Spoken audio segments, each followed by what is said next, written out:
December 21st, 1944, 4:30 in the morning. The Belgian town of Malmedy sits frozen under a December sky so dark it swallows sound. Private First Class Francis Sherman Curry stands guard at a stone bridge crossing the Wash River, his breath forming clouds in air cold enough to crack steel.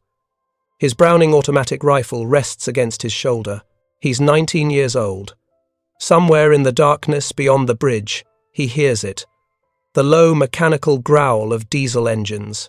Then another sound, deeper, the grinding of tank treads on frozen earth. He doesn't need to see them to know what's coming. 5 days into Hitler's desperate winter gamble through the Ardennes forest, the German panzers have been clawing westward, trying to split the Allied armies and reach the sea. Malmedy is all that stands between them and the open road to Antwerp. If you're enjoying this deep dive into the story, hit the subscribe button and let us know in the comments from wherein the world you are watching from today. Curry raises his weapon. Through the pre-dawn murk, a shape emerges around the corner 400 yards down the road, a German tank commander, standing bold in his turret, scanning the American positions. Curry doesn't hesitate. A burst from the BAR cuts through the silence. The commander drops. The tank lurches forward anyway, its barrel swinging toward the bridge. In 7 months of combat across France, Holland, and into Germany, Curry has learned one unforgiving truth about modern warfare. When German armor rolls, infantry dies. The Browning M1919, 30 caliber machine guns that American doctrine calls adequate. The weapons his officers swear can hold a defensive line, they're about to face a test no training manual prepared them for. Because by the time the sun breaks over Malmedy 3 hours from now, Francis Curry will have used every weapon he can lay hands on. A bazooka he's never fired, anti-tank grenades he's never thrown, a half-track machine gun with a dead crew, and yes, that supposedly obsolete 30 caliber Browning, the one the Germans mock as too slow, too weak, too American. The weapon military experts on both sides agree cannot stop a determined panzer assault. Except nobody told Francis Curry that some weapons become obsolete. Nobody explained to the orphan from upstate New York that he was supposed to retreat when the odds turned impossible. Nobody taught the kid who'd been abandoned by his parents, shuffled through foster care, and rejected by officer candidate school as too immature, that there are battles you're not supposed to win. This is the story of how a forgotten boy with a discounted weapon held a bridge that changed the course of the Battle of the Bulge. How 31 pounds of air-cooled steel and persistence proved more powerful than 3 German tanks. How the gun the Wehrmacht called inadequate became, in the right hands, absolutely lethal. And how one freezing morning in Belgium, the United States Army learned that obsolescence is a choice, not a verdict. The German tank is still coming. Francis Sherman Curry never wanted to be a soldier. He wanted to be nobody special at all. Born June 29, 1925 in Loch Sheldrake, New York, he grew up in poverty, so grinding it erased futures before they could form. His father disappeared into the Depression's anonymity. His mother died when Francis was 12, leaving him and his siblings scattered across the state foster system like seeds on barren ground. The Hurleyville family that took him in ran a farm, back-breaking work, sunrise to sunset, animals that needed feeding, and fields that demanded tending regardless of how a boy felt about his shattered childhood. Francis learned to keep his head down, do what needed doing, and expect nothing. Self-pity was a luxury the abandoned couldn't afford. He was good with his hands, good with machines, good at seeing how things worked, and making them work better. When he graduated Hurleyville High School in June 1942, 1 week after his 17th birthday, he did exactly what thousands of other farm boys with no prospects did. He walked into the Army recruiting office and signed his name. The recruiter looked at the skinny teenager and saw cannon fodder. The Army saw a body to fill a uniform. Nobody saw what Francis Curry actually was. A survivor who'd learned the most important lesson war could teach before he ever heard a shot fired. When you have nothing to lose, you fight differently than men who believe they have something to protect. Basic training at Camp Walters, Texas turned boys into soldiers through repetition and exhaustion. Curry absorbed it all with the quiet competence of someone who'd been taking orders and handling responsibility since childhood. He excelled at everything: rifle marksmanship, tactics, physical conditioning. His scores impressed his instructors enough that they sent him to officer candidate school. At 18, Francis Curry was the youngest man in his OCS class. For 3 months, he studied infantry tactics, leadership principles, and military theory. He graduated with honors. Then his superiors looked at the baby-faced teenager and made a decision that would define the rest of his war. "Too immature for command," they wrote in his file. "Denied commission." The rejection should have stung. Instead, Curry shrugged and reported back to the enlisted ranks as a private. One more evaluation that told Francis Curry he wasn't good enough, added to a lifetime collection of them. He shipped to England in May 1944, part of the vast replacement stream feeding men into the European meat grinder. By June, he'd landed at Omaha Beach, 6 weeks after D-Day, walking across sand still stained with the blood of the first wave.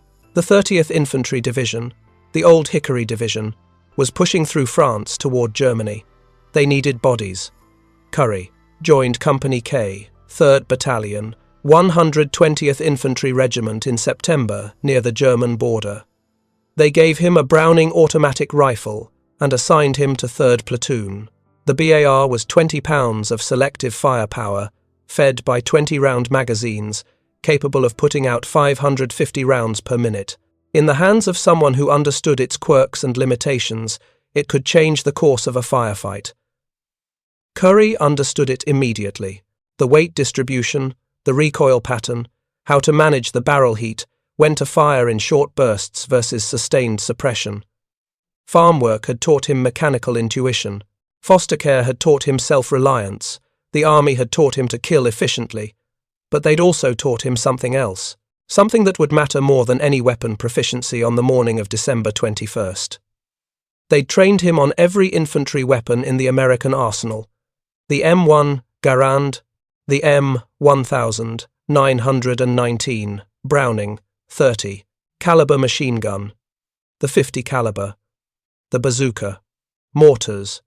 He wasn't supposed to be an expert on all of them, just familiar enough to recognize their capabilities.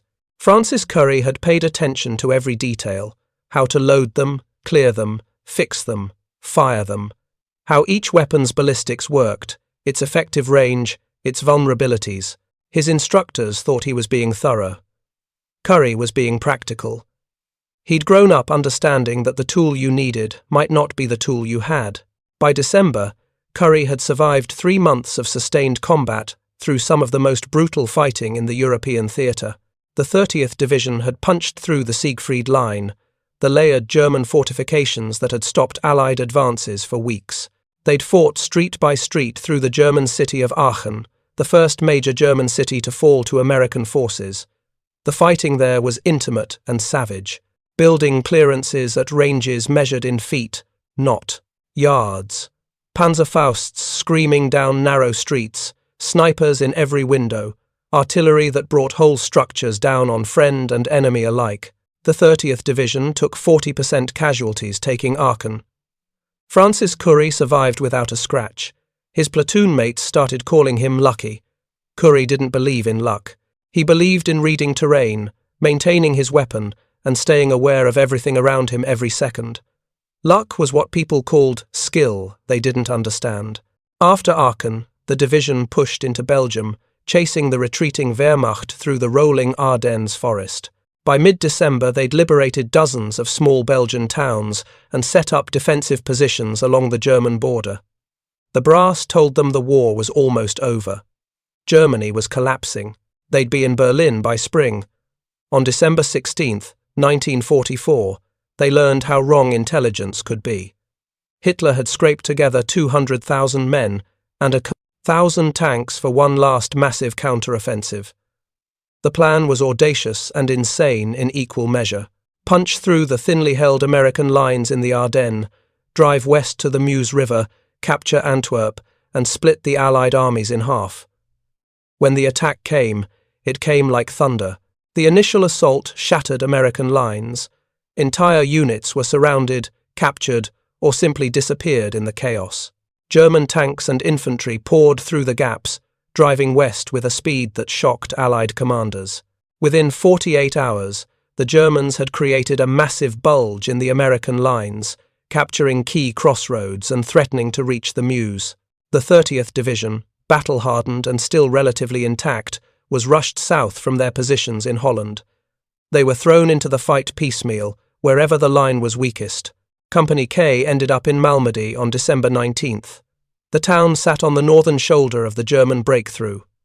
The Warch River cut through it, and a stone bridge on the western edge provided the only crossing for miles. If the Germans took that bridge, they could swing north and outflank the entire American position. If the Americans held it, the German advance would stall. Company K dug in along the approaches to the bridge. They had tank destroyers for armor support, artillery batteries positioned on the hills beyond town, infantry positions covering the obvious approach routes. On paper, it looked solid. Then they learned about the massacre. 2 miles south of Malmedy, at a crossroads called Bourgnes, SS troops from Kampfgruppe Peiper had captured over 100 American prisoners on December 17th. They'd lined them up in a field and machine-gunned them down. 84 men murdered. Their frozen bodies still lay in the snow, visible from the road. The news spread through Company K like poison. These weren't just enemy soldiers anymore. These were SS killers who executed prisoners. Men who didn't take surrenders. The kind of enemy that turned modern warfare into something medieval and savage. Francis Curry, standing guard at the bridge on the night of December 20th, thought about those murdered Americans. He thought about the foster care system that had taught him what abandonment felt like. He thought about the officer candidate school that had told him he wasn't good enough to lead. He checked his BAR's magazine one more time and watched the darkness beyond the bridge. At 4:30 in the morning on December 21st, the darkness came alive with the sound of engines. The Battle of the Bulge was supposed to be Germany's last grasp at reversing the inevitable. By December 1944, the Third Reich was dying. The Soviets were closing from the east. The Western Allies were preparing to cross the Rhine. German cities were being turned to rubble by round-the-clock bombing. Every strategic indicator said the war was over. But strategic indicators don't account for desperation, or fanaticism, or the fact that a cornered animal fights hardest when it has nothing left to lose. Hitler's plan relied on speed, surprise, and weather. The Ardennes offensive launched during the worst winter conditions in decades. Snow, fog, and freezing temperatures that grounded Allied aircraft and made the roads treacherous for armor. The weather worked exactly as planned. American air power, which had dominated the skies for months, was useless. The surprise worked too. American intelligence had dismissed reports of German build-up in the Ardennes as defensive positioning. Nobody believed Hitler had the resources for a major offensive. When the attack came, it caught 4 American divisions completely unprepared. The speed, however, didn't work as planned, and that failure would save the entire Western Front. Small groups of American soldiers, often outnumbered 10-1, held crossroads and bridges just long enough to delay the advance. Hours became days. Days became a week. By December 21st, the German advance had stalled along multiple axes. At St. Vith, the 7th Armoured Division held a critical road junction for 6 days before being overrun, buying precious time for reinforcements to arrive. At Bastogne, the 101st Airborne Division was surrounded but refused to surrender. Nuts became the most famous one-word reply in military history.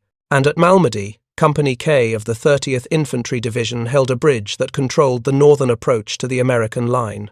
The Browning M1919 machine gun that would become central to Curry's fight that morning was not a weapon anyone expected to be decisive. By 1944, the M1919 was considered adequate but unremarkable, a solid, reliable crew-served weapon that had been in service since 1919, air-cooled, belt-fed, chambered for the 30-06 Springfield cartridge. Rate of fire around 500 rounds per minute. The Germans had better.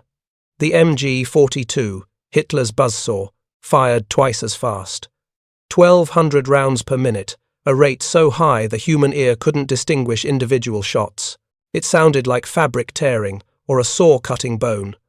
One MG-42 could pin down an entire American platoon. By comparison, the M-1919 seemed almost quaint, slower, less intimidating. American soldiers joked that you could hear each round leaving the barrel. German soldiers learned not to fear it the way they feared the MG-42 pointed in their direction. But the M-1919 had one advantage the MG-42 lacked: reliability that bordered on the supernatural. The air-cooled barrel meant no water jacket to freeze or puncture. The recoil operation was simple enough that farm boys and factory workers could field strip it in the dark. It fed from cloth belts or metal-linked ammunition without jamming. You could bury it in mud, dig it out, and it would fire. John Moses Browning had designed a machine gun that worked. Every time, under any conditions, with users of any skill level. In December 1944, in the frozen woods of Belgium, reliability mattered more than rate of fire. The technical specifications tell part of the story: 31 pounds without tripod, 24-inch barrel, effective range 600 yards, maximum range 1,500, operated by a crew of 4, minimum of 2. Gun fires from a closed bolt, short recoil operated. The cooling system uses rows of rectangular holes cut through the barrel jacket. Those specifications don't explain why soldiers loved it, or why Francis Curry would trust his life to it. The real power of the M-1919 wasn't in its specs. It was in what happened when you mounted it on a good position with clear fields of fire and enough ammunition. It created a beaten zone, a cone of fire so dense that nothing could cross it and survive. Individual bullets were less important than the sustained weight of lead pouring down range. American doctrine positioned M1919S2, cover approaches, crossroads, and choke points. One gun could hold a front that would require a platoon of riflemen. 2 guns with overlapping fields of fire could stop a company-sized assault. The Germans knew this. Their infantry tactics revolved around locating and suppressing American machine gun positions before attempting to advance. Kill the machine gun, and you kill the defense. On the morning of December 21st, the Germans would try precisely that strategy. They would target every American machine gun position around Malmedy with overwhelming force. They would succeed at every position except one. The German force approaching Malmedy wasn't typical Wehrmacht infantry. These were elite troops, veterans who'd fought in Norway and Finland. They'd been reinforced with armour from various panzer units scrambling to exploit the breakthrough. 3 or 4 tanks, depending on which after-action reports you believe. Infantry strength estimated at 2 to 3 companies, anywhere from 300 to 500 men. Against Company K's remaining effectives, roughly 80 soldiers spread across defensive positions covering a half-mile front. The math wasn't complicated. The Germans had overwhelming superiority in armour, numbers, and firepower. They had momentum and battlefield experience. They had orders to take Malmedy and the bridge at any cost. Company K had Francis Curry, and a collection of weapons that would prove far more lethal than anyone expected. The first German artillery rounds began falling at 4:30 a.m. Precisely. Not random harassment fire, but targeted preparatory bombardment. Shells walked methodically through Company K's positions, searching for machine gun nests, tank destroyers, command posts. The Germans had done their reconnaissance. They knew where to hit. Francis Curry pressed himself against the stone abutment of the bridge as explosions tore through the pre-dawn darkness. The concussion waves compressed the frozen air, squeezing breath from lungs. Shrapnel whined overhead, striking stone and earth with sharp metallic cracks. He could hear men shouting, calling for medics, reorganizing positions. Through the smoke and flame-lit darkness, he saw the first tank round the corner, 400 yards down the road. The tank commander stood in his turret, visible above the hatch, scanning the American positions with binoculars. Bold, confident. This was supposed to be a quick breakthrough against demoralized defenders. Curry brought his BAR up smoothly, acquired the target through iron sights, and squeezed the trigger. The recoil pushed against his shoulder in familiar rhythm. Tracers arced across the darkness. The German officer dropped into his turret like a puppet with cut strings. The tank didn't stop. Its driver couldn't see what happened above. The Panzer lurched forward, turret traversing toward the bridge, toward Curry's position. Behind it, more armor, more infantry. The morning offensive had begun. Curry's platoon sergeant, already wounded in the initial barrage, shouted, "Orders! Fall back to the factory! Everyone back!" The factory was a shell of a building 300 yards behind the bridge, better cover than the open positions along the road. But falling back meant abandoning the bridge approach. It meant giving the Germans a clear run to the river crossing. Private First Class Curry, 19 years old, made a decision that would define the next 6 hours of his life. He stayed. Understanding what happened next requires understanding what Francis Curry had become by December 1944. Not the orphan who'd been shuttled through foster care. Not the teenager rejected by officer candidate school. Those versions of Francis Curry still existed somewhere inside him. But 3 months of sustained combat had forged something harder. Combat does not make heroes. It reveals them or destroys them, with no middle ground. Stress. Their minds fragment, unable to process the sustained horror of industrial-scale killing. Others become cautious, calculating every risk, paralyzed by the knowledge that any decision could mean death. A few, a very few, become calmer as the chaos intensifies.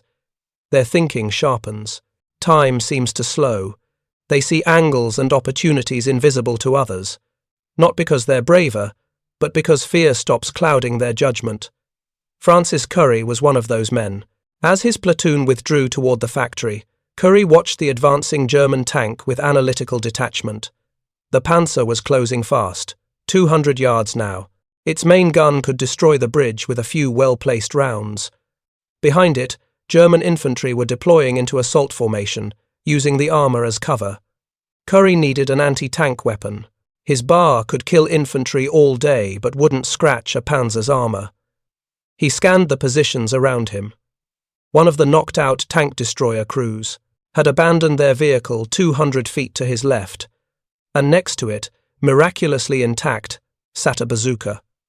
The Germans were putting fire on everything that moved, machine guns raking the American positions. The tank's main gun had started engaging targets, each shot a thunderclap that rattled teeth. Mortar rounds were dropping with methodical precision. Curry sprinted. He covered the distance in seconds, running in the bent-over crouch every combat infantryman learns, making himself the smallest possible target. Bullets snapped past close enough to feel their passage. He dove behind the tank destroyer's hull as a burst of machine gun fire chewed up the ground where he'd been standing. The bazooka lay in the dirt, abandoned but loaded. Curry grabbed it, slung his BAR across his back, and searched frantically for rockets. There. An ammunition bag, half buried in debris. He pulled out 3 rockets, stuffed 2 in his belt, loaded the third. Now he needed someone to help him fire. It. The bazooka required 2 men, one to aim and fire, one to load and arm the electrical firing circuit, but his platoon had pulled back. He was alone with a weapon he couldn't operate solo. Then another soldier appeared, scrambling through the chaos. Private, name unknown, never recorded in official reports, just another rifleman trying to survive. Curry shouted over the gunfire, "You know how to work this thing?" "Yeah." "Then let's kill a tank." They moved to a position with clear line of sight to the advancing Panzer. 150 yards, point-blank range for a bazooka. The other soldier loaded the rocket, tapped Curry's shoulder to signal ready, and ducked clear of the backblast. Curry centered the primitive optical sight on the junction where the tank's turret met its hull. The weakest point. A perfect hit there would jam the turret or penetrate the thinner armor. He exhaled slowly and squeezed the trigger. The rocket motor ignited with a whoosh and a blast of flame. The projectile streaked across the gap in less than a second. It struck exactly where Curry had aimed. The explosion was different from a typical hit. Not the deep crump of armor-piercing penetration, but something sharper. The tank lurched to a stop. Turret locked at an odd angle. The rocket had damaged the turret ring. The The massive gun couldn't traverse anymore. The Panzer's driver threw it in reverse, backing away from the fight, useless without its main weapon. First German tank neutralized. Curry and his loader scrambled back toward the bridge position as German infantry, seeing the tank retreat, accelerated their assault. Now came the real problem. More Panzers were advancing, at least 3 more, and behind them, hundreds of infantry in winter camouflage. The morning was just beginning. If you find this story engaging, please take a moment to subscribe and enable notifications. It helps us continue producing in-depth content like this. By 6 a.m., the situation at Malmedy had deteriorated to the edge of catastrophe. German forces had overrun the forward American positions. Tank destroyers that were supposed to stop the armor had been knocked out or forced to withdraw.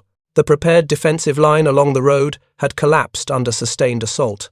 Company K's remnants had pulled back to the factory building, a 3-story structure with thick walls that provided cover from small arms but wouldn't stop tank rounds. Maybe 80 Americans were still fighting, down from the company's original 170 before the Bulge offensive began. Francis Curry found himself inside the factory with 5 other soldiers, none of whom he knew well. The others were looking to him for leadership, maybe because he'd killed a tank, maybe because he looked like he knew what he was doing. He didn't feel like he knew what he was doing. He felt like a 19-year-old orphan with a high school education watching the German army methodically destroy his position. But feeling didn't matter. Action mattered. 3 German tanks were advancing on the factory from different angles. Infantry were moving up behind them, preparing to storm the building.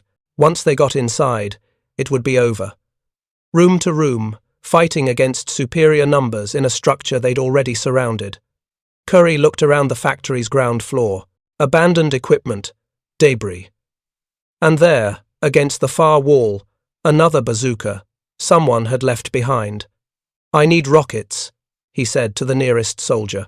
"Rockets are across the street, in that half-track." Curry looked out the shattered window. The half-track sat 200 feet away, completely exposed to German fire. The street between was a killing ground. Machine guns had it covered from multiple angles. Moving into that open space was suicide. "Cover me," Curry said, and went out the door before anyone could argue. He ran, not in a crouch this time, but in a full sprint, because speed was the only defense available. German gunners saw him immediately. Tracers converged from 3 directions, the whip-crack of bullets passing close, the snap of rounds impacting stone and dirt, the deeper boom of a tank gun trying to track a running target. Curry reached the half-track and dove behind it as a long burst of machine gun fire stitched the ground where he'd been. His heart was hammering, but his hands were steady. He opened the ammunition compartment and found exactly what he needed. Bazooka rockets, anti-tank grenades, more BAR magazines. He loaded his pockets and belt with everything he could carry. 50 pounds of explosives and ammunition. Then he started back. The Germans were waiting for him this time. They'd tracked him to the half-track, and now they had every weapon trained on the gap he had to cross. The moment he showed himself, they opened fire. Curry ran anyway. Years later, he would describe this moment with characteristic understatement. "They were shooting at me pretty good." Pretty good meant 3. Machine guns, rifle fire from at least a platoon of infantry, and a tank that was trying to kill him with high-explosive shells. He made it halfway across when a mortar round exploded 10 feet away. The concussion knocked him off his feet. Shrapnel tore through the air above him as he hit the ground rolling. He got up and kept running. By the time he crashed through the factory door, his uniform was torn and scorched. Blood was running down his face from a cut he hadn't felt happen. But he had the rockets. "Load the bazooka," he told the soldiers, staring at him. "We're going to kill these tanks before they kill us." The next 20 minutes turned into a clinic on improvised anti-tank warfare. Curry positioned himself at different windows, fired rockets at the advancing panzers, and moved before return fire could target his position. Each rocket launched with that distinctive whoosh. Each hit or near miss forced German crews to button up, slow their advance, reconsider their approach. He didn't destroy any of the 3 tanks, but he damaged one badly enough that it withdrew. The other two became cautious, hanging back, using their infantry as probes instead of advancing directly. That caution bought precious time. Then Curry saw something that changed everything. 5 American soldiers, members of a machine gun crew, were pinned down in a house across the street, the same house German infantry had occupied. The Americans were trapped on the second floor, taking fire from 3 directions, unable to escape without being cut down in the open. He recognized one of them, a corporal from another platoon who'd shared K-rations with him after the Aachen fight. The Germans were preparing to storm the building and finish them. Curry made another calculation, the kind that looks insane on paper but makes perfect sense in the moment. If he could force the German infantry back into the house, force the tanks to retreat, he could create a gap large enough for those 5 men to escape. He needed more firepower than a bazooka could provide. He went back to the half-track. This time, he didn't just grab ammunition. He climbed onto the vehicle itself, a half-track that sat fully exposed in the middle of the street, and swung the mounted Browning M2 .50 caliber machine gun toward the German-occupied house. The Browning M2 Mardus was the big sister to the M1000 919, 50 caliber instead of 30, each round the size of a human finger, designed to destroy light vehicles and aircraft. Capable of punching through brick walls like they were made of cardboard, Curry opened fire. The heavy machine gun's thunder drowned out everything else. Tracers streamed into the German positions at 650 rounds per minute. The stone walls of the house started coming apart under the sustained fire. Windows exploded. Germans scrambled away from the second-floor positions they'd been using to pin down the American troops. Curry fired until the gun ran dry, then jumped off the half-track and sprinted back to the factory as German return fire turned the vehicle into scrap metal. The 5 trapped Americans used the chaos to escape. They ran from the house to American lines, 2 of them wounded but alive. All 5 survived because an orphan from New York decided their lives mattered more than his safety. But the fight wasn't over. The Germans regrouped. More armor arrived. The factory position was becoming untenable. Curry could see it. They needed to fall back to the main American line behind the railway embankment, or they'd be overrun. Then he saw the machine gun position. 200 feet from the factory, across the same killing ground Curry had crossed twice already, sat a Browning M1000 919 .30 caliber machine gun. The entire crew was dead or wounded. The gun itself appeared intact, still mounted on its tripod, ammunition belt half-fed. That machine gun commanded the entire approach to the bridge. From that position, a good gunner could interdict the German advance, suppress their infantry, and buy time for Company K to organize a withdrawal. Nobody else was going to man it. The Germans had killed or driven off everyone near that position. It sat abandoned. A perfectly functional weapon in exactly the right spot. Useless, because no one could reach it without being killed. Francis Curry looked at that machine gun the way a craftsman looks at the perfect tool for an impossible job. Everything he'd learned in 3 months of combat. Everything his instructors had taught him about the M1000 919. Everything his farm upbringing had taught him about making do with what's available. It all converged on a single thought. That gun could save his company. He crawled. Not running this time. The Germans had fire superiority now. Too many guns, watching too many angles. Running would get him killed in seconds. So he crawled through debris and mud and snow, using every scrap of cover, moving in short rushes when machine gun fire shifted. Elsewhere. It took him 5 minutes to cover 200 feet. 5 minutes of being completely vulnerable, completely exposed, waiting for the bullet or shell fragment that would end him. German soldiers saw him moving. They fired at him. Rounds kicked up dirt inches from his face. A burst of machine gun fire tore through his jacket without hitting flesh. He reached the gun position. The dead gunner lay slumped over the weapon, killed by a direct hit. Curry pulled the body aside with as much gentleness as combat allowed, checked the M1000 919's condition. Loaded, cocked, ready to fire. The gun's previous crew had maintained it perfectly right up until the moment they died. Curry settled behind the gun and took in the tactical picture. From this position he could see everything. The German infantry advancing in squad-sized elements, using terrain and cover. The tanks hanging back, providing fire support. The officers directing the assault with hand signals. All of it laid out in front of him at ranges between 100 and 500 yards. Perfect M, 1919 range. He pressed the trigger. The Browning opened up with its characteristic hammering rhythm, 500 rounds per minute, each. 30 to 06 cartridge, launching a 150-grain bullet at 2,700 feet per second. The beaten zone extended across the German line of advance like an invisible wall. The first burst caught a German squad moving between buildings. 3 men went down immediately. The others scattered, looking for the source of fire. Curry shifted his aim and fired again. Another burst, another German soldier hit. The advancing infantry attack stopped cold. This was what the M1919 was designed to do. Not precision shooting but area denial, creating a zone of fire so intense that crossing it meant death. The Germans had been advancing steadily for an hour, pushing back American positions through superior numbers and firepower. Now a single machine gun was stopping them. Curry fired in short, controlled bursts, conserving ammunition, managing barrel heat, maintaining fire discipline even as chaos swirled around him. His instructors would have been proud. Textbook machine gun employment. The Germans were not impressed with textbook technique. They were terrified. Return fire intensified. Rifles, machine guns, mortars, all trying to locate and destroy this one position that had halted their attack. A mortar round exploded 20 feet away. Shrapnel clanged off the machine gun's armoured shield. Curry kept firing. He could see German soldiers dragging their wounded back to cover. Could see officers trying to rally squads for another push.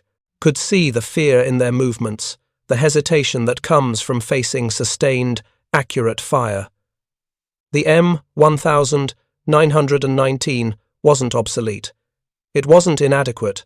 In the right hands, in the right position, with the right soldier behind it, John Browning's 30-year-old design was absolutely lethal. But even the best machine gun can't win a battle alone. Curry knew this. The Germans would flank him eventually, or a tank would put a round directly into his position, or he'd run out of ammunition. This wasn't a permanent solution. This was buying time, time for his company to reorganize, time for reinforcements to arrive, time for artillery to shift fire. Every minute he held this position was another minute for the American defense to solidify. So he held. For 40 minutes, Francis Sherman Curry fought from that exposed position. 40 minutes of sustained combat against overwhelming odds. He fired, reloaded, shifted position slightly to avoid counterfire, fired again. The ammunition belt ran dry. He grabbed another from the dead crew's supply. That ran dry. He found another. The Germans threw everything at him. Infantry assaults from multiple directions. Tank fire that cratered the ground around his position. Mortar barrages that would have killed anyone without the armoured shield protecting the gun. Machine, gun duels with German MG-42s that tried to suppress his fire. He kept shooting. Somewhere in those 40 minutes, the nature of the battle changed. The German advance, which had been methodical and inevitable, stalled completely.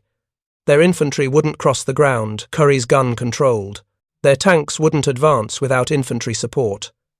The offensive that was supposed to take Malmedy in one quick morning thrust had been stopped by a single soldier with a supposedly obsolete weapon. But obsolescence, Curry was proving, had nothing to do with the weapon. It had everything to do with the will of the man behind it.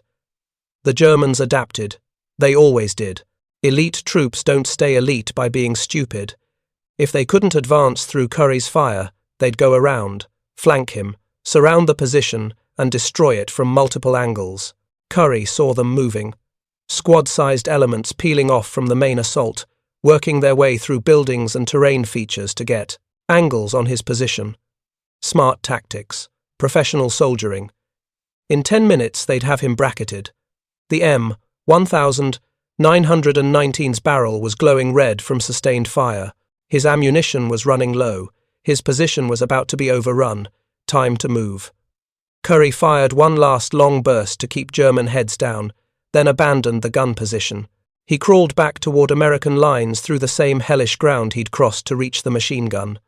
This time German fire was even heavier, because they knew exactly where he was. He made it back to friendly lines with a wounded shoulder he didn't remember receiving, and burns on his hands from handling the superheated machine gun. Other soldiers pulled him inside and immediately started firing to cover his withdrawal. "They're pulling back," someone said. Curry looked through the shattered window. It was true. The German infantry were withdrawing, their attack broken. The tanks were reversing, unwilling to advance without infantry support. The morning offensive that should have taken Malmedy in 2 hours had been stopped. For now. The fighting continued through the afternoon, but the character changed.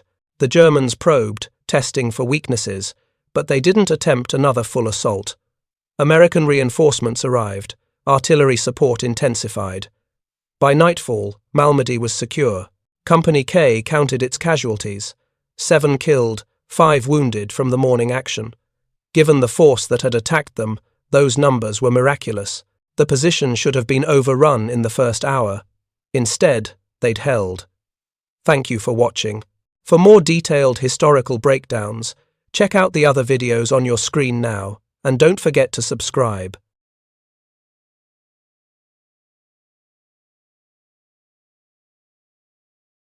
September 13th, 1935, Dessau, Germany. A test pilot named Willy Neuenhofen sat in the cockpit of a prototype aircraft that would change warfare forever. The Junkers Ju-87, designation V1. The first real Stuka. His orders were simple. Dive the aircraft at 80 degrees, almost vertical. Hold it steady. Release a practice bomb. Pull out before hitting the ground. Simple. Except nobody had ever done it before. Not in an aircraft this heavy. Not at this angle. Test pilots who'd tried similar maneuvers in other prototypes had either pulled out too early, missing their targets by hundreds of yards, or pulled out too late and augured straight into the earth. Neuenhofen advanced the throttle. The Junkers climbed to 13,000 feet. At altitude, he rolled inverted, pointed the nose straight down, and deployed the dive brakes. What happened next would become the foundation for the most accurate bombing system of World War II. But it would take one pilot's obsession with an impossible technique to prove that a Stuka bomber could hit a target the size of a kitchen table from 2 miles up.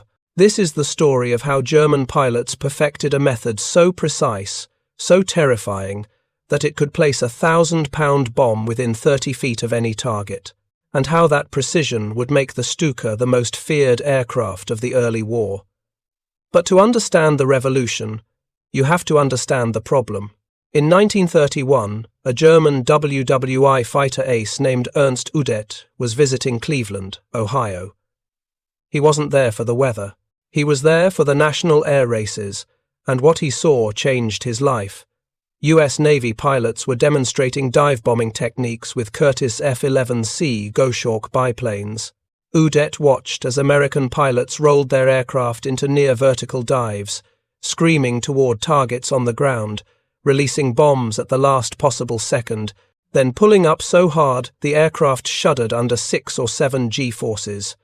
The accuracy was stunning. These pilots were hitting circles 20 yards wide from 10,000 feet. That level of precision was impossible with conventional level bombing. Horizontal bombers flying at altitude had hit rates around 3%. 97 bombs out of every 100 missed their targets completely. Udet understood immediately what this meant. A dive bomber could do what artillery couldn't. It could appear without warning, strike a specific building, a specific bridge, a specific tank, and disappear before defenders could react.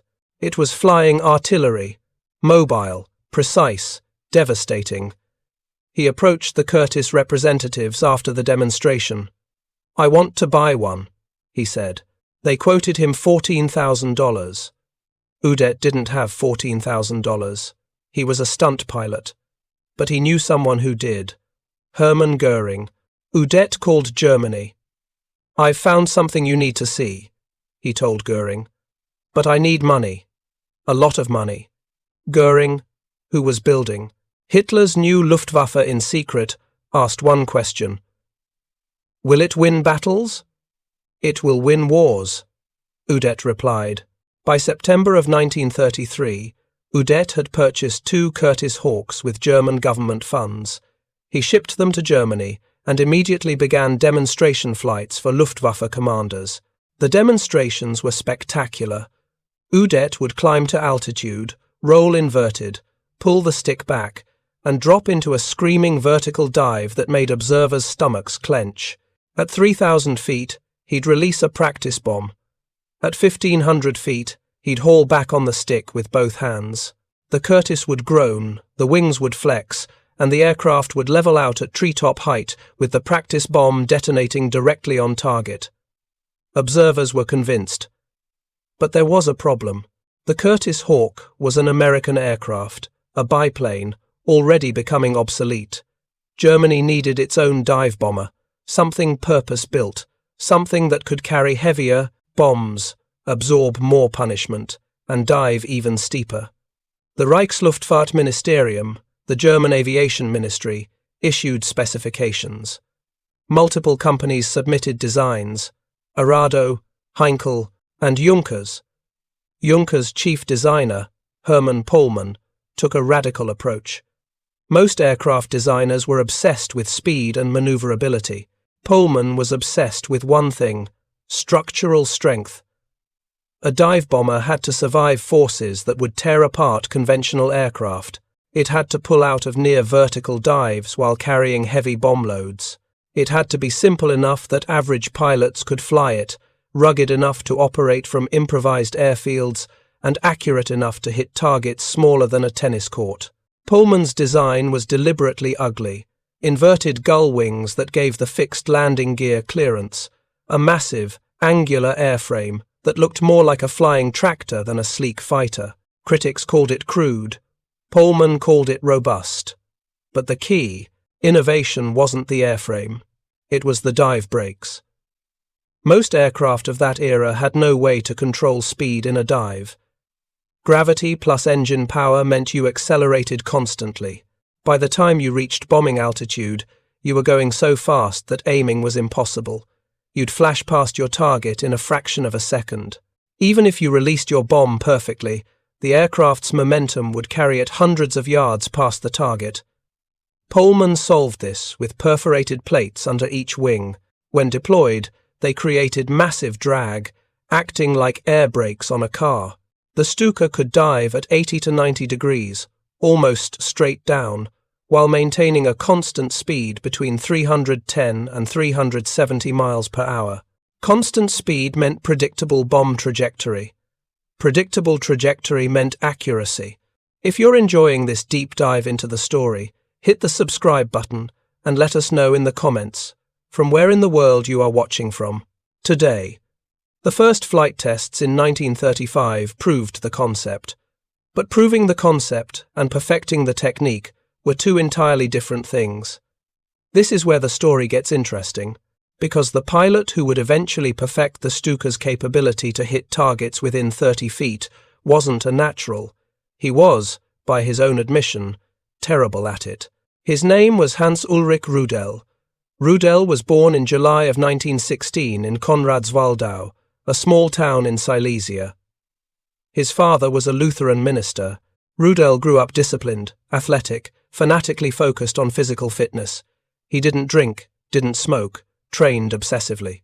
By his late teens, he was a champion decathlete with legitimate Olympic potential. When he joined the Luftwaffe in December of 1936, Rudel had one goal: become a fighter pilot. Fast aircraft, dogfights, glory. The Luftwaffe had other plans.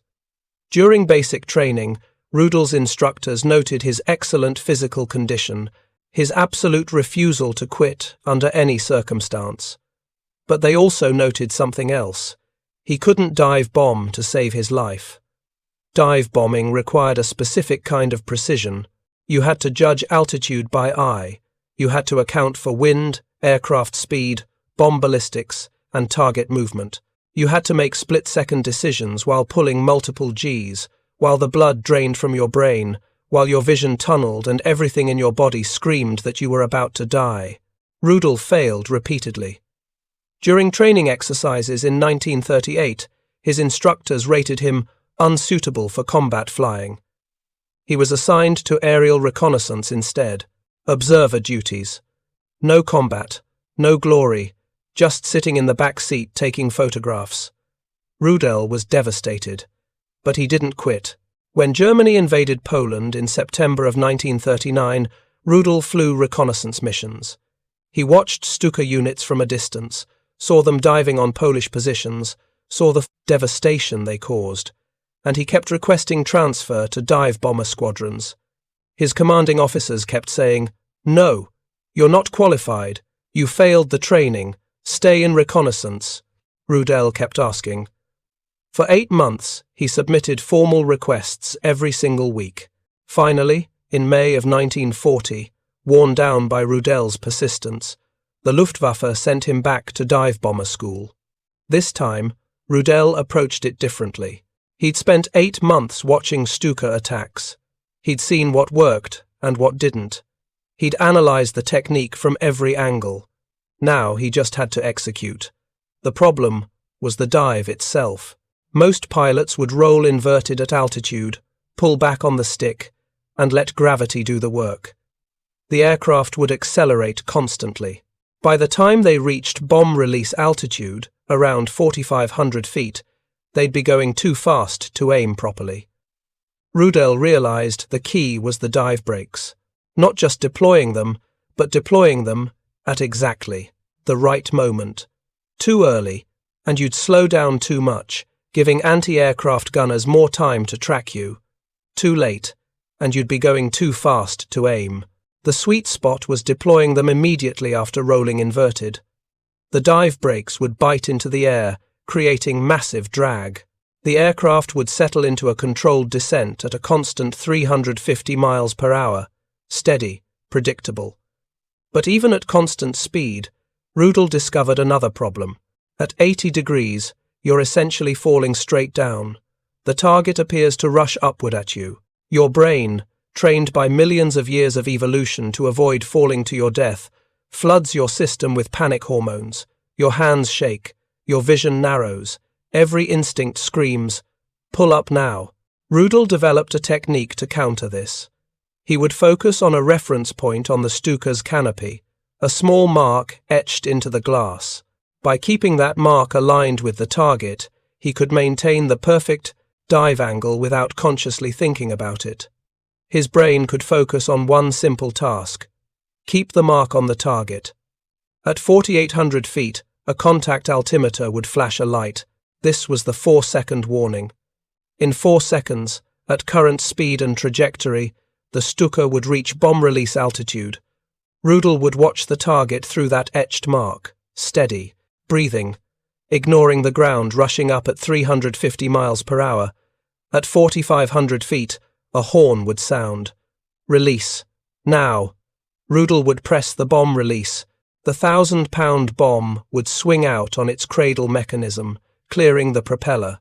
Simultaneously, the automatic pull-up system would activate, hauling the Stuka's nose up with hydraulic force stronger than any human pilot could generate. The G-forces were enormous. 6, 7, sometimes 8 Gs. Blood drained from Rudel's brain.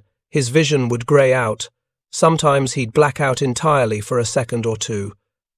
But the automatic system would level the aircraft at around 1,500 feet, and when Rudel's vision returned, he'd be flying level, target behind him, climbing for altitude. The system worked. But in 1940, Rudel's accuracy was merely average. He could hit a 50-yard circle consistently. That was better than conventional bombers, but nothing exceptional. What Rudel wanted was to hit a 10-yard circle, 30 feet. The problem was that nobody thought it was possible. The ballistics alone made it nearly impossible. A 1,000-pound bomb dropped from 4,500 feet doesn't fall straight down. It carries forward momentum from the aircraft.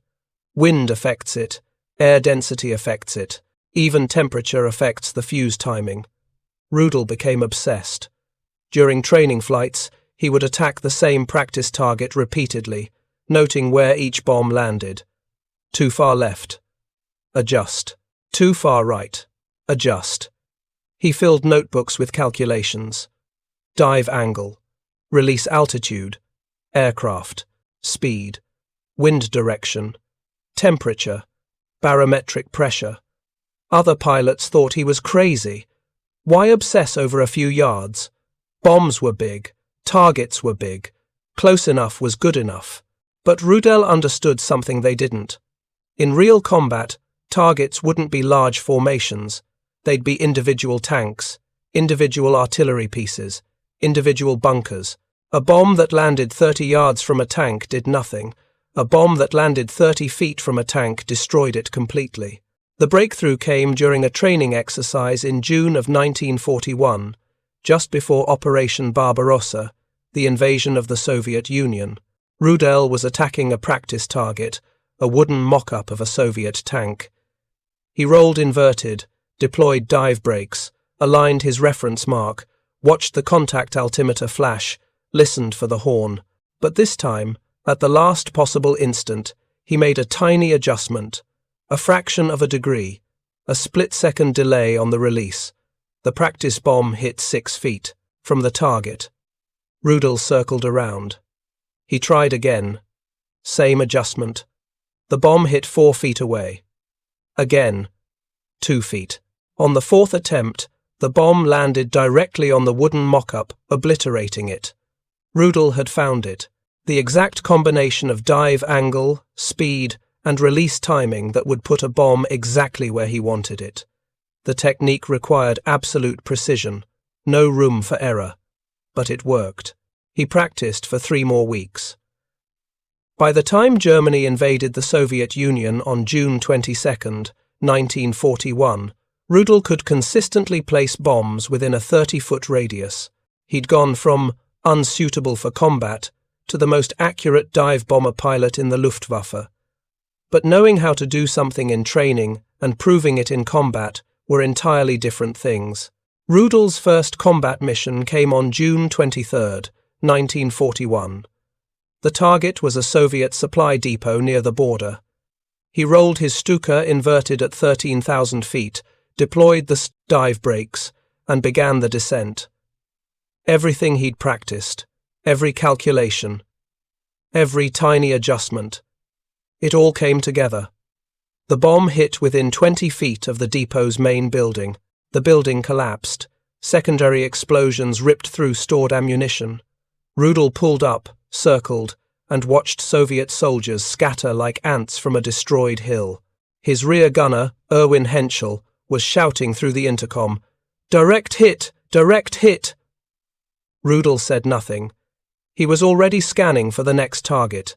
Over the next 2 months, Rudel flew missions almost daily.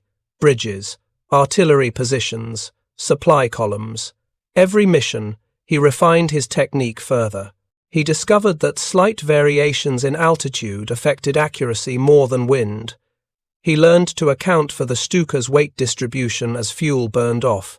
He developed an instinctive feel for when to release, a split-second sense of timing that couldn't be taught, only learned through repetition. By September of 1941, Rudel had flown nearly 200 missions. His accuracy had become legendary within his squadron. Other pilots would watch him attack targets and shake their heads. "How does he do it?" they'd ask. Rudel's answer was always the same: practice. And the dive brakes. The dive brakes were the key to everything. They transformed the Stuka from a decent dive bomber into a precision instrument. At constant speed, the bomb's trajectory became predictable. Rudel had calculated the exact drop pattern for every combination of altitude, speed, and dive angle. He'd memorized dozens of bombing tables. When he looked at a target, his brain automatically computed the solution. But it was in September of 1941 that Rudel would achieve what many consider the most remarkable single-pilot strike of the entire war. The target was the Soviet battleship Marat, anchored in Kronstadt harbour near Leningrad. The Marat was a 23,000-ton behemoth, a Gangut class, battleship with 12-inch armour plating and enough firepower to devastate German positions for miles around. Soviet naval artillery from the Marat had been pounding German forces advancing on Leningrad. The ship had to be neutralized. The Luftwaffe had tried conventional bombing, high-altitude raids, multiple attacks. Nothing worked. Bombs would land in the water around the ship, some close enough to spray the decks with shrapnel, but the Marat's armour was too thick. Near misses did nothing. Rudel volunteered for a specialized attack. He would dive-bomb the Marat directly, not with a conventional bomb, with a specially modified 2,000-pound armour-piercing bomb designed to punch through ship armour. His squadron commander told him he was insane. The Marat had dozens of anti-aircraft guns. The ship would see him coming from miles away. They'd track him through the entire dive. At the shallow angle required for accuracy, he'd be exposed to enemy fire for at least 30 seconds. Rudel's response was simple. Then I'll have to not miss. On September 23, 1941, at 06:45 hours, Rudel took off from his airfield near Leningrad. He climbed to 16,000 feet, positioning himself with the sun at his back. The Marat sat in the harbour below, massive and grey, surrounded by smaller escort vessels. Rudel rolled inverted. He deployed the dive brakes. The Stuka settled into its characteristic screaming dive, the wind-powered sirens on the landing gear shrieking their infamous wail. Every gun on the Marat opened fire. 88mm flak shells burst around him. Smaller caliber rounds traced past his cockpit. The Soviet gunners were good. They were tracking him perfectly. Rudel focused on his reference mark. The mark, the target. Nothing else existed. He ignored the flak, ignored the tracers, ignored the fact that a single hit would blow him out of the sky. At 4,800 feet, the contact altimeter flashed. At 4,500 feet, the horn sounded. Rudel released. The 2,000-pound bomb swung clear of the propeller. The automatic pull-up system activated. Rudel pulled 7.5 Gs, his vision greying out as blood drained from his brain. The Stuka levelled at 1,200 feet. Rudel blinked, forcing his vision to clear, and looked back.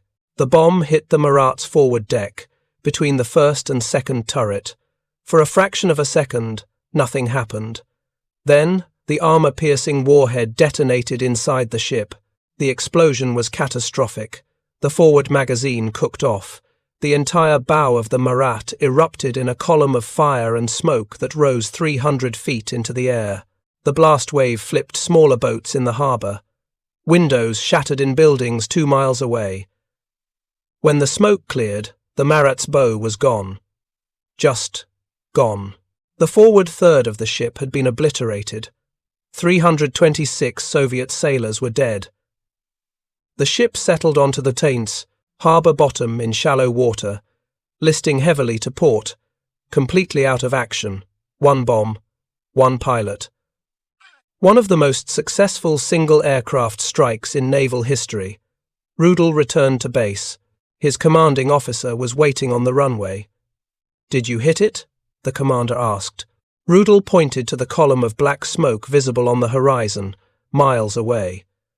"I think so," he said. But the Marat was just the beginning. Rudel would go on to fly over 2,500 combat missions, more than any other pilot in history.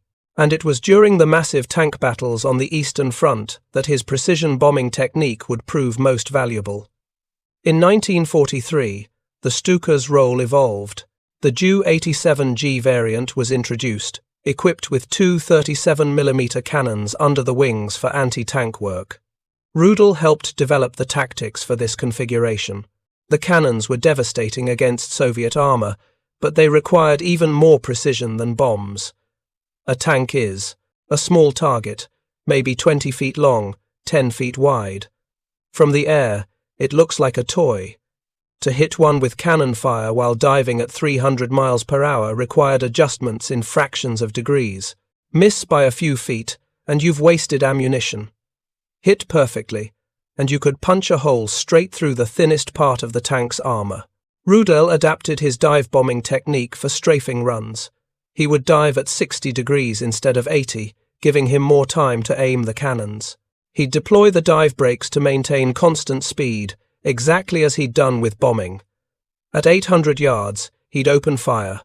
Short bursts, 3 to 5 rounds, tungsten carbide armor-piercing rounds that could penetrate 4 inches of steel. The technique worked. Spectacularly. On July 5, 1943, the first day of the Battle of Kursk, Rudel destroyed 12 Soviet T-34 tanks in a single day. 12. Think about that. 1 pilot, 1 aircraft, 12 tanks. Each tank represented a crew of 4 or 5 men, 30 tons of armor and weaponry, months of factory production. Rudel eliminated an entire tank company in 8 hours. His method was surgical. He would identify a target, usually from behind where the armor was thinnest, near the engine compartment. He'd roll into a 60-degree dive, deploy dive brakes, line up the shot. At 600 yards, he'd fire a 3-round burst. If the first burst missed, he'd adjust and fire again. He rarely needed a third burst. Soviet tankers began to recognize the sound of his Stuka, the particular pitch of the dive, the timing of the cannon fire. When they heard it, they'd bail out immediately, abandoning perfectly functional tanks because they knew Rudel was coming. If you find this story engaging, please take a moment to subscribe and enable notifications. It helps us continue producing in-depth content like this. But the precision that made Rudel so effective also made him a massive target. Soviet commanders put a 100,000 ruble bounty on his head. Stalin himself reportedly knew Rudel's name and wanted him dead. Rudel was shot down 30 times. 30. He survived each time. Sometimes he crashed behind enemy lines and had to walk back to German territory. Sometimes he bailed out over friendly forces. Sometimes he nursed a damaged Stuka back to base with one engine smoking and half the tail shot away. The injuries accumulated. Shrapnel wounds, bullet wounds, broken bones. In March of 1944, he landed behind Soviet lines to rescue a downed crew member. The ground was too soft to take off again. Rudel and 3 other pilots had to walk 50 miles through Soviet-occupied territory to reach German lines. His rear gunner drowned trying to swim the Dniester River. Rudel made it across and kept walking. By February of 1945, Rudel had been wounded 5 times and was flying missions with barely healed injuries. On February 8th, he attacked a column of Soviet tanks near Frankfurt an der Oder. He destroyed 13 tanks that day. It would be his last perfect mission. On February 9th, during his second sortie of the day, Soviet anti-aircraft fire hit his Stuka. A 37mm shell tore through the cockpit, shattering Rudel's right foot. He managed to land the aircraft, barely conscious from blood loss. Doctors amputated his right leg below the knee. Most pilots would have been grounded permanently. Rudel was back in the cockpit 6 weeks later, flying with a prosthetic leg. He flew over 30 more combat missions before the war ended. The precision he'd developed with the dive brakes, the technique that allowed him to hit targets within 30 feet, never left him. Even with one leg, even in pain, Rudel's accuracy remained extraordinary.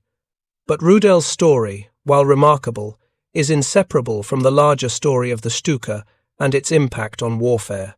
The dive brake innovation that Rudel mastered so completely changed how air forces thought about ground attack. Before the Stuka, tactical bombing meant flying over a target at altitude and hoping bombs landed somewhere useful. The Stuka proved that aircraft could serve as flying artillery, delivering precise strikes on specific targets. That doctrine, that combination of steep diving and speed control through dive brakes, influenced aircraft design for decades. The American A-10 Warthog, developed in the 1970s, uses similar principles: slower speed for better targeting, heavy armament for specific point targets, the ability to operate close to friendly forces because of pinpoint accuracy. The Stuka's dive brake system, that simple innovation of perforated plates creating drag, made all of it possible. Without dive brakes, pilots couldn't control their speed. Without controlled speed, they couldn't aim accurately. Without accurate aim, dive bombing was just conventional bombing with extra risk. The statistics tell the story. In Poland, France, and the early Eastern Front campaigns, Stukas operating in 80-degree dives with full dive brake deployment achieved hit rates of 75%. 75%. Compare that to the 3% hit rate of conventional horizontal bombers. That 25-fold improvement in accuracy meant fewer aircraft needed, fewer missions flown, fewer pilots lost. It meant a single Stuka could accomplish what would have required 20 conventional bombers. The force multiplication was enormous, but the Stuka also revealed the limits of precision. The aircraft's success depended entirely on air superiority. When German fighters controlled the sky, Stukas were devastating. When they didn't, Stukas were sitting ducks. During the Battle of Britain in 1940, RAF Spitfires and Hurricanes shot down Stukas in droves. The Luftwaffe lost so many that they withdrew Stuka units from the battle entirely. The problem was the dive itself. To achieve the accuracy that made Stukas effective, pilots had to commit to a nearly vertical dive. For 30 to 40 seconds, they flew a completely predictable path. Any competent fighter pilot could line up a shot, and the Stuka's top speed of 232 miles per hour meant it couldn't outrun anything. By 1943, most Stuka units had been withdrawn from areas where Allied fighters operated. They continued to be effective on the Eastern Front, where Soviet air defenses were less organized, but in Western Europe and the Mediterranean, they'd become obsolete. Still, the legacy remained. Over 4,800 Stukas were built during the war. They sank more Allied ships than any other Axis aircraft.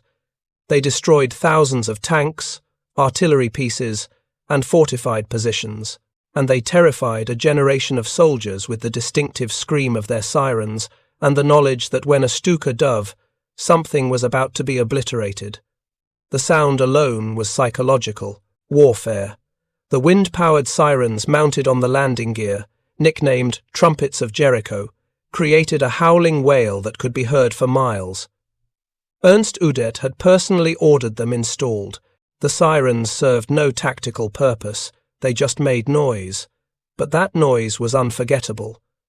French soldiers in 1940 reported that the sound of diving Stukas caused panic even among experienced troops. Some units refused to leave their bunkers when they heard the sirens, even when they weren't the target. The psychological impact was as important as the physical destruction, but sound and fear couldn't substitute for tactical advantage. By 1945, only 100 Stukas remained operational out of the nearly 5,000 built. The rest had been shot down, destroyed on the ground, or scrapped for parts. The age of the dive bomber was over. Modern guided munitions, developed after the war, made the entire concept obsolete. Why risk a pilot's life diving into anti-aircraft fire when you could drop a bomb from 20,000 feet and guide it to the target with laser designation or GPS? The precision that required Rudel's years of practice and extraordinary skill could now be achieved by any pilot with the right equipment. But in the moment, in the early days of World War II, that precision was revolutionary, and it all came down to those dive brakes, those simple perforated plates that gave pilots control over their descent speed. Hermann Pohlmann, the Stuka's designer, believed that dive bombers should be simple and robust. He was right. The Stuka's fixed landing gear was obsolete by 1935 standards. The inverted gull wings were structurally inefficient. The aircraft was slow, ungainly, and ugly, but it was also nearly indestructible. Stukas operated from muddy fields, bomb-cratered runways, and improvised strips that would have grounded more sophisticated aircraft. That ruggedness, combined with the accuracy enabled by custom Wraith dive brakes, made the Stuka effective far longer than its specifications suggested it should be. Rudel himself never claimed to have invented anything. He repeatedly said the dive brakes did the work. All he did was learn to use them perfectly. That humility masked the reality that very few pilots ever achieved his level of mastery. The technique required thousands of repetitions. It required an obsessive attention to detail. It required the ability to remain calm while falling toward the earth at 350 miles per hour with enemy fire all around you. Most pilots were content with hitting a target within 50 yards. That was considered excellent accuracy. Rudel demanded 30 feet. And through sheer repetition, through endless practice, through an unwillingness to accept anything less than perfection, he achieved it. The cost of that perfection was high. Rudel survived the war, but many Stuka pilots didn't. The casualty rate among dive bomber crews was brutal, flying slow, predictable aircraft into concentrated anti-aircraft fire had a mathematical inevitability. Eventually, the statistics caught up with you. Of the pilots who flew Stukas in Poland in September 1939, fewer than 20% survived the entire war. The odds were worse for rear gunners, who sat exposed in the back seat with minimal protection. Many crews flew together for months, developing the timing and communication required for effective operations, only to be shot down on what seemed like a routine mission. But the pilots who survived became extraordinarily skilled. The learning curve was steep because mistakes were fatal. Either you learned to dive bomb accurately while avoiding enemy fire, or you died. There was no middle ground. The survivors, pilots like Rudel, represented the absolute peak of their profession. When the war ended in May of 1945, Rudel surrendered to American forces. He'd been flying until the last days, leading missions, even with his prosthetic leg. His final tally was staggering. Over 2,500 combat missions, 519 tanks destroyed, 1 battleship, 1 cruiser, 1 destroyer, 70 landing craft, over 800 vehicles, 150 artillery positions, and 9 aircraft shot down in aerial combat. No other pilot in history came close to those numbers, not because other pilots weren't skilled or brave, but because no other pilot had Rudel's combination of precision technique, obsessive practice, and extraordinary luck. Rudel's post-war life was controversial. He remained an unrepentant Nazi, emigrated to Argentina, and worked as an arms dealer. His political views were reprehensible, but the tactical innovations he represented, the perfection of dive bombing technique, remained significant. In the 1970s, when American designers were developing the A-10 Warthog ground attack aircraft, they consulted Rudel. His insights on low-altitude precision attack informed the A-10's design philosophy. The idea that slower speed could mean better accuracy, that getting close to the target was more effective than standoff weapons, that specialized aircraft could outperform generalists in specific roles, all of that came from lessons learned with the Stuka. Today, no flyable Stukas remain. A few exist in museums, preserved as historical artifacts. The Museum of Science and Industry in Chicago has one, displayed in a permanent dive position, as if frozen in the moment before releasing its bomb. The Technik Museum Sinsheim in Germany has another, recovered from the Mediterranean Sea where it crashed in 1943. These aircraft, preserved behind glass, can't convey what it was like to fly one. The sound of the sirens, the feel of the dive brakes deploying, the gut-wrenching pull-out as the automatic system hauled the nose up, the satisfaction of seeing your bomb hit exactly where you aimed it.